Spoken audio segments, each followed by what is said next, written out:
hen na ayaw makipagpares at malakas mamarako. Anong pwedeng gawin dyan? Yan ang ating sasagutin sa episode na ito. Samahan ninyo ako sa mga hindi pa nakapag-subscribe dyan. Mag-subscribe na kayo, hit nyo na notification bell para updated kayo sa ginagawa nating kwentuhan dito lang sa ating munting tambayan.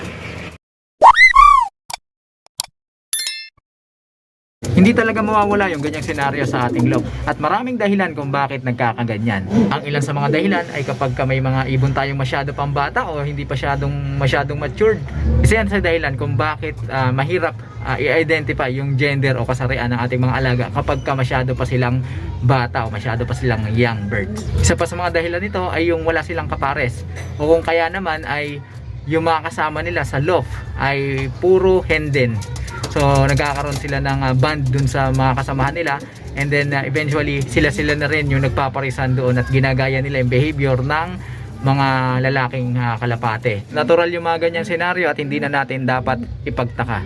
Isa pa sa dahilan ay mataas yung testosterone hormone o yung dominante masyado yung testosterone hormone doon sa ating mga hen na kalapate o sa mga babaeng kalapate. So kahit babae sila, kakikitaan sila ng mga karakteristik or katangian na matatagpuan sa isang cock or isang barakong kalapate at yun ang nag-e-exhibit o nakikita natin sa kanilang behavior. Kaya minsan meron tayong mga kalapating hen na ang tatapang nakikipagburdagulan kahit dun sa mga kalalakihan, parang tomboy.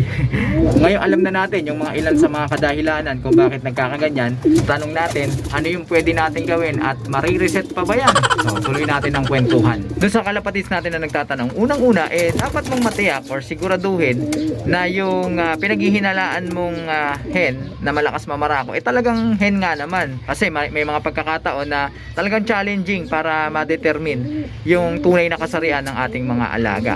Minsan akala natin barako dahil namamarako pero hen naman pala. Minsan naman akala natin hen dahil medyo may kaliitan pero barako pala sa kinalaunan. So dapat mong tiyakin na talagang yung pinaghihinalaan mong hen na parang tomboy ay hen talaga. Meron tayong ginawang episode sa mga pamamaraan at diskarte kung paano natin i-determine o matukoy yung kasarian ng ating mga alaga. So sa mga kanubi natin dyan na medyo nahihirapan pa, ayan, panoorin nyo yung episode na yan at dyan yung malalaman yung mga ilang kaparaanan sa pagtukoy ng kasarian.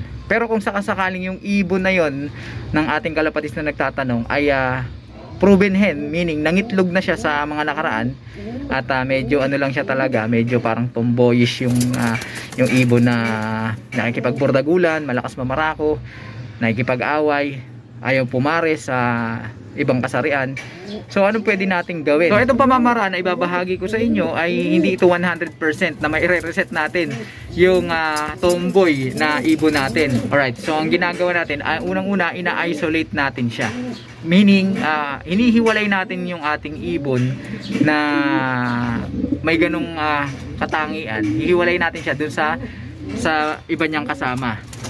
Ayang kasing mga kalapate natin, mga kalapatis, ay social birds yan. Meaning, mahilig silang makipag-socialize o makipag-grupo, makipag-interact sa mga kauri nila.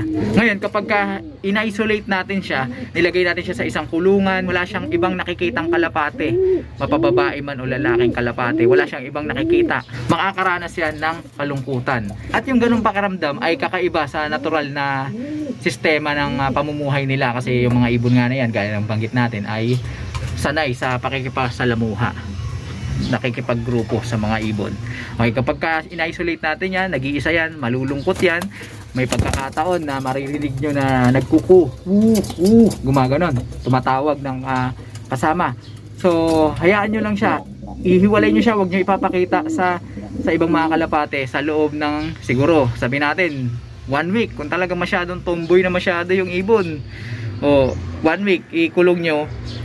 Then kapag talagang malungkot na siya, dun nyo siya i-introduce, ipakita nyo siya dun sa ibon na opposite na kasarian niya. At sa kaso natin ito, hen yung may problema, okay? So ang unang ipapakita natin sa kanya ay yung barako o lalaki. Kasi baka pagka hen din yung unang pinakita mo, baka lalo siyang maging tomboy at hindi na natin ma-reset. Kasi nga sabik na sabik yan sa makakasama. Tapos ang makikita niya yung kaparehas ng kasarian niya, yari, dire-diretso. baka magkamiyo na to.